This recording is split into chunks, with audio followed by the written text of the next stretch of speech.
continue to focus on earnings, NIIT, and it's been a strong showing from NIIT, which is why the stock is up so smartly in trade right now, up 6.8%. That's nearly a 6 rupee gain on the NIIT stock.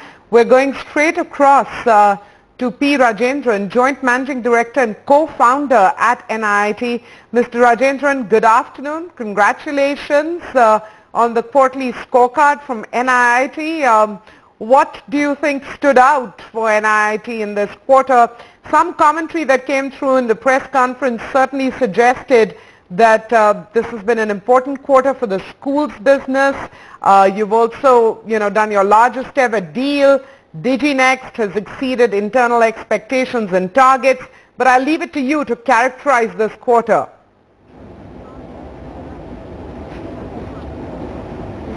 Thank you so much. So yes, you're right. You picked up really a couple of the significant points about our last quarter.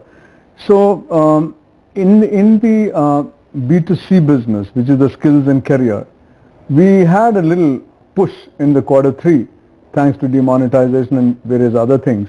I think what we have significantly done in quarter 4 is recover out of that and ensure that the going forward programs, the future programs, which is the DigiNext and programs, those have really clocked against the numbers which we are planned internally. So we have done better than what we had planned internally. On the B2B, which is the enterprise learning business, corporate learning group as we call it, we had a good quarter because we signed up a couple of big deals. Our MTS customers have now become 34 because two more customers signed up for renewal of their contracts, and then we got 3 confirmations from new clients, and also 2 more MTS contracts came into being.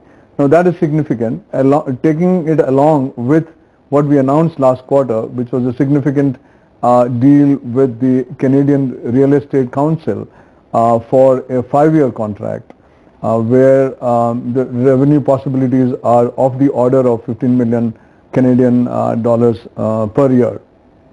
So that's 2 parts. On the school side, when you look at the revenue would fall because we have stated many quarters back that we are focusing on the private schools business, which is asset light, and we are defocusing on the government schools business, which basically means we've got 3 contracts.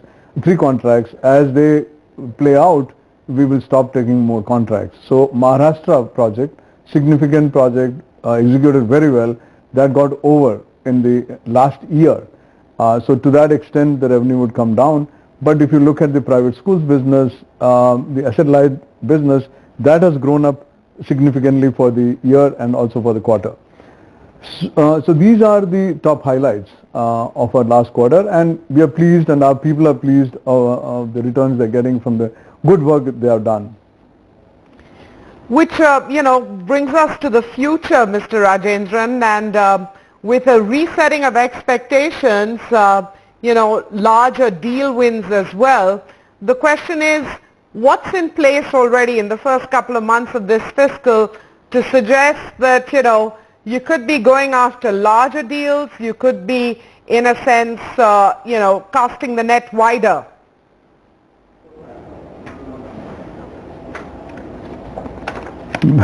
That's a big question for a couple of minutes. But let me say 1 or 2 things which have been hurting us was in terms of our net debt as well as our DSOs. These are 2 parameters where we have done significantly better. Our net debt reduced from 103 crores to 41 crores and the DSO came down from 98 to 79.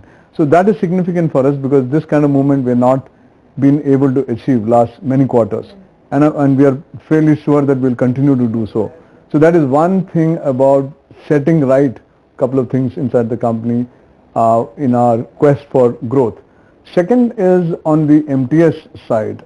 We have had these new handshakes with customers, and interestingly these customers with whom we are working now are either ranking 1 or 2, first or second in their segments.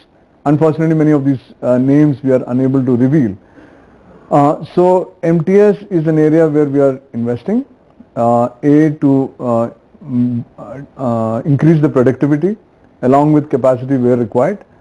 On the school side, we have introduced some new assessment product, and we are doing some good work to figure out what is the additional products, that is intellectual property, IP, which we can create for licensing to the schools, which will supplement the learning in the classroom in order to get significantly better outcomes, academic outcomes. I think these are two major things. Skills I already told you. In the skills and career, the whole movement is our DT programs, digital transformation programs, coming in the garb of the NIT DigiNext courses.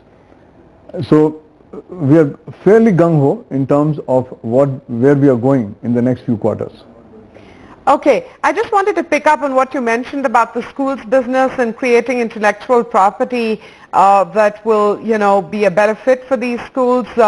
What's the sort of time cycle we should be looking at for that, where you're able to create fresh, relevant intellectual property that has traction with private schools?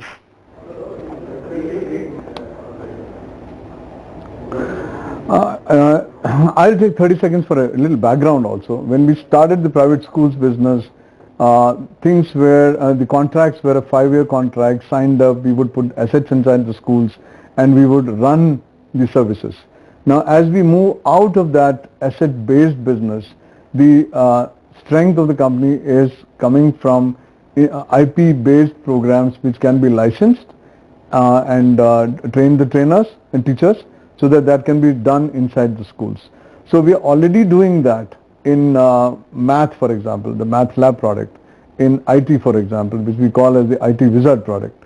And we expect that these new things which I talked to you, the proof of concept should get over in quarter 2, so that somewhere in the quarter 3 we could create that as an extension of our current product portfolio for schools. Mr. Rajendran, I'm going to leave it at that. Many thanks for your time today. Always a pleasure to talk to you, and thank you once again for joining us on NDTV. Thank you. Thank you very much. It's a pleasure to be with NDTV. Okay, the markets, quick check there. SENSEX